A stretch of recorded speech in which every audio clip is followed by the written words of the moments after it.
guys, I am Shivani Saxena and welcome to my channel Less for Shivani, a one-stop destination for all your MBA needs. In today's video, we are going to discuss a very important topic which will definitely help you improve the chances of getting a shortlist for your dream company. And this topic is making an ATS-friendly resume.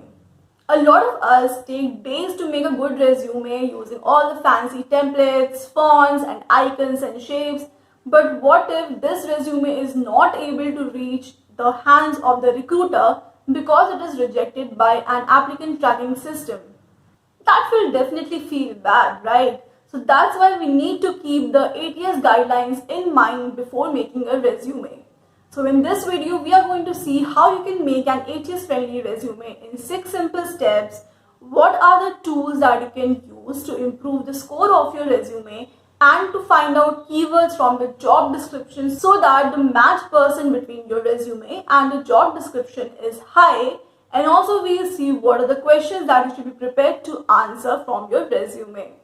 If you come into my channel for the first time, then definitely like this video and subscribe to my channel right away, because I cover all the points which are very important for your placement preparation. Now imagine being a top employer, let's say HUL, PNG, Bajaj Group or Reliance or Aditya Birla. Now all these companies release their vacancies from time to time, and at one time there might be multiple vacancies. So imagine the lakhs of resumes flowing into the company for the HR to be reviewed. It is nearly impossible for a human to go through each resume, and that is why the companies take help of a software which is called ATS or the applicant tracking system. Now as a fact, 99% of the Fortune 500 companies and 50% of the mid-sized and small-sized firms use this resume tracking software. That is why this video is very important for you to watch full and learn from it. And ATS is basically used by HRs to help them track the workflow. So let's say how many people have applied, how many people have got a shortlist, how many are yet to go through the interview, how many have been shortlisted for the final round, and then how many have been sent the, let's say, the offer letter. But another reason why ATS is used is to make the work of HRs easier in shortlisting resumes. So how this works, the HR or whoever is hiring, they put in certain keywords into the system, and now these keywords can be in the form of a domain. For example, if they're looking for someone in marketing, so marketing or branding or advertising could be a keyword. Then these keywords can also be in the form of technical or your educational qualifications. So let's say if I am an HR looking for an MBA, then I might use MBA as a filter for shortlisting resumes, or it could also be in form of some skills that you possess. So it could be SEO or certain programming language or team leading abilities and things like that. So now when these words are fed in, the ATS scans all the resumes it has received and it picks out, let's say, the top 10 or top 20 resumes for HRs to actually go through them personally and release the shortlist. So let's now have a look at the 6 very important steps which you have to perform before submitting the final resume. First step, doing some homework. So by homework I mean that some tasks that you need to do beforehand before you actually get down making and writing the resume. So first of all, you need to sit somewhere in isolation and think about all your achievements from school to college to work, wherever you are in your personal life. And it is better if you make this list on an Excel, because it is easy to sort it using here. So the ideal format of writing this is, firstly you have to mention the rank or the role. In second column you can write what was the event or what was the department if it is about the role.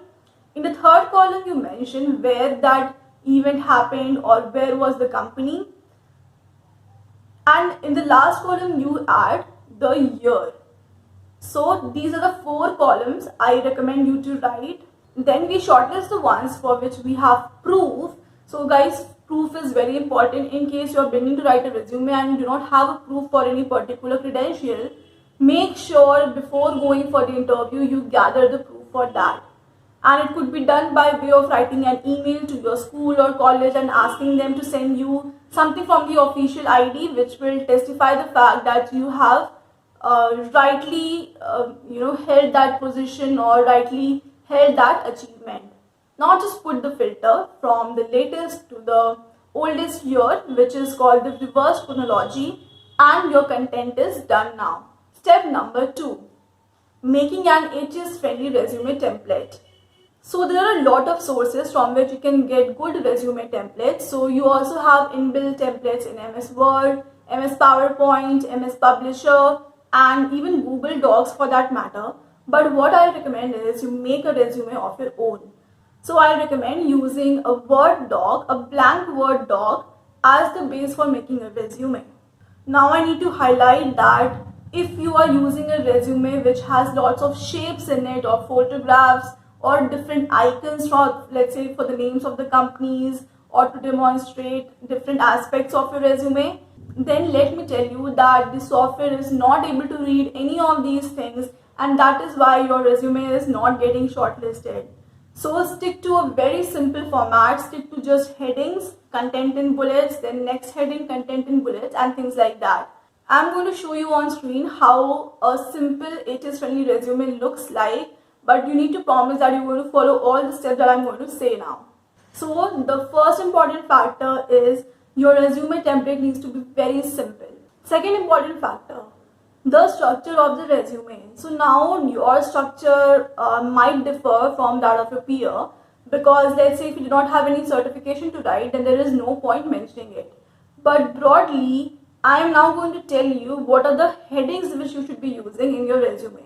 Now there are a few people who have this habit of, in the need to stand out from the crowd, they might use fancy words like, instead of contact, they might say you can call me at, or instead of location, you can like these people write, you can find me at. So do not go for any such fancy things. Stick to the format that I'm going to mention now. So you need to mention the exact headings as contact information, location, education, work experience, volunteering experience, extracurricular activities, training and certification, languages, hobbies.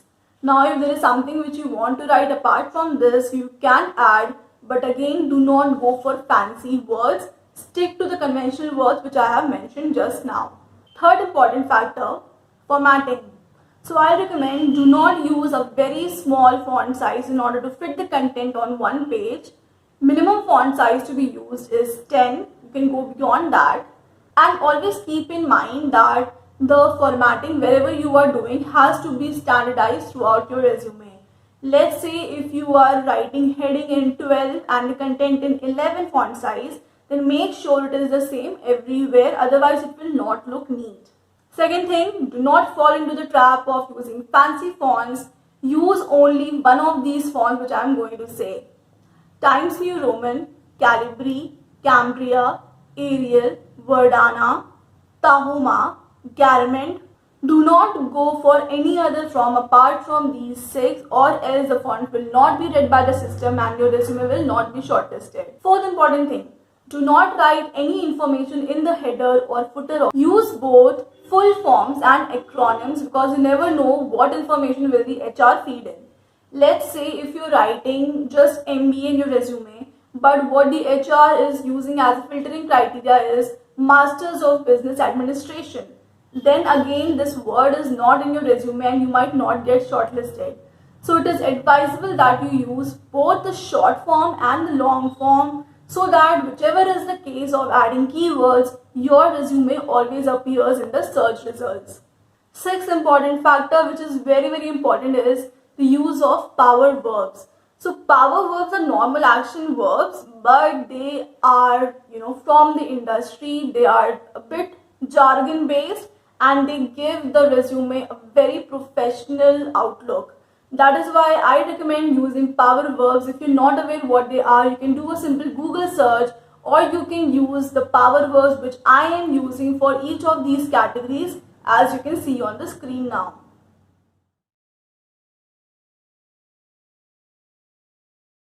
Seventh important factor, always quantify whatever you are writing. So let's say you're talking about your job experience and what you did there.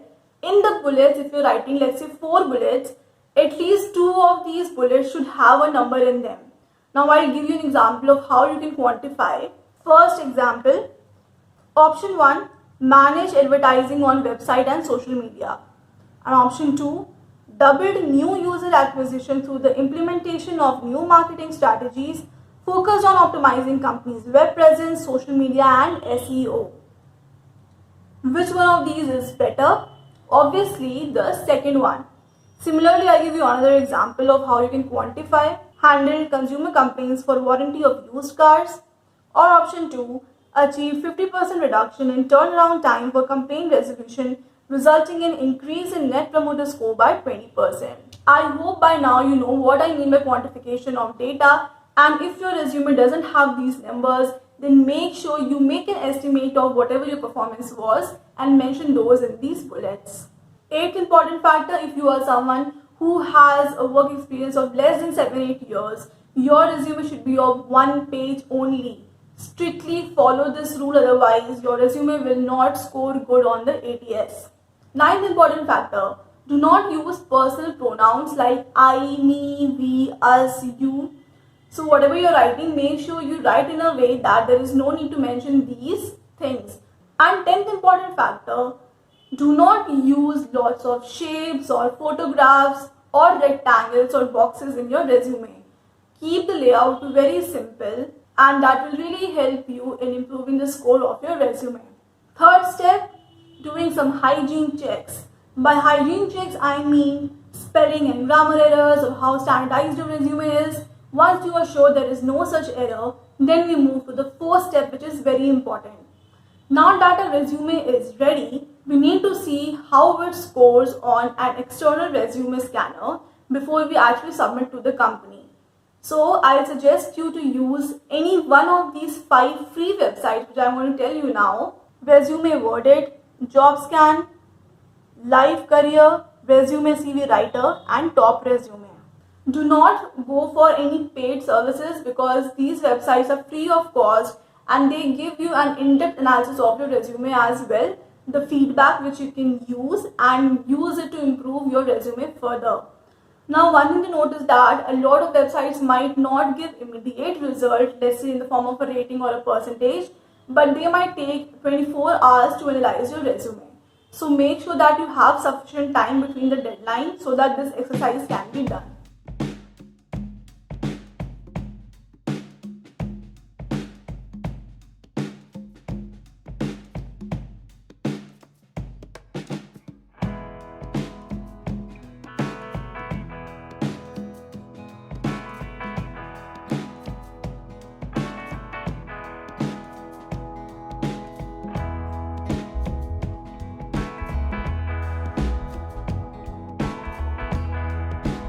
Now what you should be targeting is somewhere around 80 to 85% if it is in terms of percentage, or a 4-star rating if it is in terms of rating.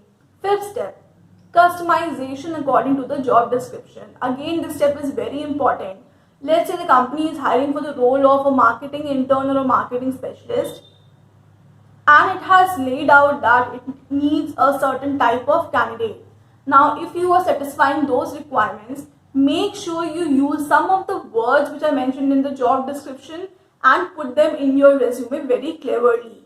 I'm not saying that you have to overstuff your resume with these keywords, because again there are some softwares which can track if your resume is too, like if you get like 100% match percentage, then something is wrong. So what we're going to try is use at least 3-4 words from the job description and use them in our resume. Now let me show you an example of what are the keywords. Let's say we have this job description in front of us from Tinder. The keywords here are marketing, brand building, new technology, market research, industry analysis, marketing strategy, social media, administrative tasks, marketing footprint, Indonesia. So if you are someone who has had any experience from these areas, make sure you highlight those. Now in the requirements, some other keywords are Microsoft Office, Excel and PowerPoint and Google Suite. Now let's say if in your resume you are writing you know Microsoft Office, and if you're not mentioning in your resume that you know Excel and PowerPoint, but if the HR is feeding in Excel and PowerPoint as a requirement, then as per this job description, you know that you should be mentioning Excel and PowerPoint in bracket so that that exact match can come. Similarly, instead of saying that you worked with, let's say, product, engineering, sales and support team, but as per the JD, the exact word the company is looking at is cross-functional team. So why not use the word cross-functional in your resume and then in bracket write whatever you have been writing earlier. In this way, you can improve the chances of you getting a shortlist and your resume moves up and up in the shortlist. You can also take external help of a few free websites which I am going to tell you now. And these websites, on one hand, you just upload the job description. On the second part of the website, you upload your resume. And then this particular website or this particular extension will help you create a match. Now these websites are Resume Worded, under that the targeted resume section, CV Savior, Job Scan, and then there is also a Google Chrome extension called Jobalytics.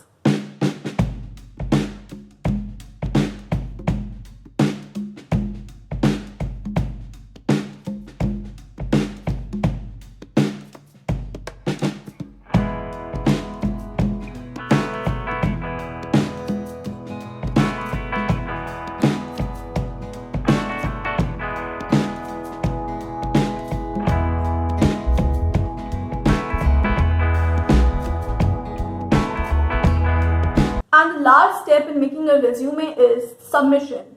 Now, why am I discussing submission? You just have to upload a resume and it's done. No, it is not like that. Just in case nothing is mentioned about the format in which you should submit, always go for MS Word, because a lot of ATS softwares are not able to read PDFs. So if nothing is mentioned, then MS Word. If there is a specific format mentioned, then you can be flexible in making a choice. But if it is up to you, then always go for MS Word. Also, while submitting a resume, make sure the naming convention is your name, your college, and the role you are looking at. Do not just submit something with name like a resume, and if the HR downloads it and it gets mixed with others, then that is not a good thing.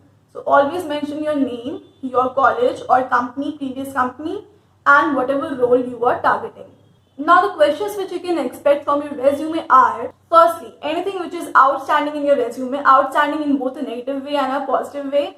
So let's say if you have been a really exceptional student, you might expect questions on that, or if you have been exceptionally poor, then there might be questions on that. So be prepared for these questions. Then there could be questions on your gap in your years of working. Run me through your resume, which is like an introduction question.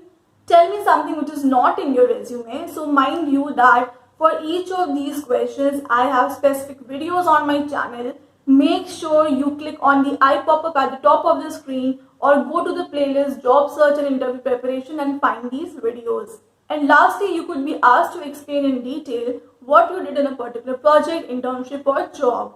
So make sure you are following the STAR approach, which I have mentioned in my previous videos as well. STAR stands for Situation, Task, Action, Result. So this flow helps you in keeping a logical flow to your answer and your answer doesn't get mixed up. So be prepared for a 360-degree perspective on whatever you have done previously, because that might be questioned. I hope whatever I have been telling you in this video will really help you in improving the chances of your shortlist and getting you your dream job. If you found this video useful, then show some love by liking this video and subscribing to my channel. All the best for your interview, and I'm sure you're going to rock it.